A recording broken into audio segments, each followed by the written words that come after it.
Tuloy-tuloy pa rin yung mga mga pagpuna kay President Marcos. Yung pinaka-latest, pati daw yung speech niya kahapon based on footage daw ng RTVM, dumudugo daw yata yung gums niya.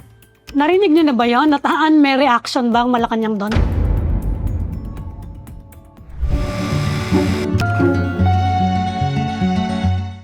Hindi po namin nakita kasi ang Pangulo po ay healthy. Kakamiting lang po namin kanina. So parang kung ano mang issue yan at hindi po namin napuna, kung ano mang pong issue yan, pinapasinungalingan na po namin ngayon pa lang. Dahil kasama lamang po namin ang Pangulo kaninang meeting. Ang aga nga po ng meeting namin, 9 o'clock ng umaga.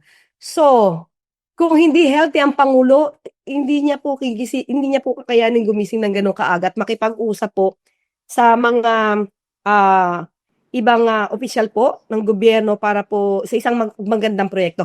Hindi ko lang po agad masabi, hindi ko pa napapaalam kung ano po yung napag-usapan namin, but it's for the Filipino citizen po, yung inaayos po na proyekto ng Pangulo.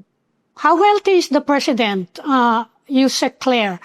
Wala ba siyang how healthy is he? Meron ba siyang mga kahit minor problems lang sa katawan? Kasi si President Duterte noon sinabi niya may 3 siyang sabagay medyo matanda na siya, no? May 3 siyang medyo serious na afflictions, kaya nga daw nabigyan siya ng fentanyl noon. What about President Marcos? Meron ba siyang halimbawa mga chronic may diabetes ba siya or whatever, ganon? Hindi ko po hindi ko po natanong. Parang wala naman din po akong karapatan tanungin.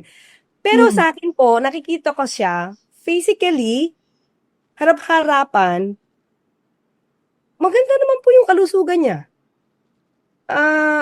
Kapag nagmi-meeting kami, sa totoo lang po,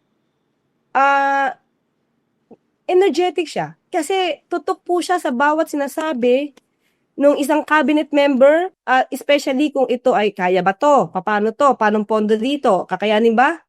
Tutok po siya sa ganun eh. Hindi po siya yung tipong tutulog-tulog pag nagmi-meeting. So, kaya hindi ko nakikita po, for me, sa sarili kong obserbasyon, hindi ko po nakikita hindi siya healthy.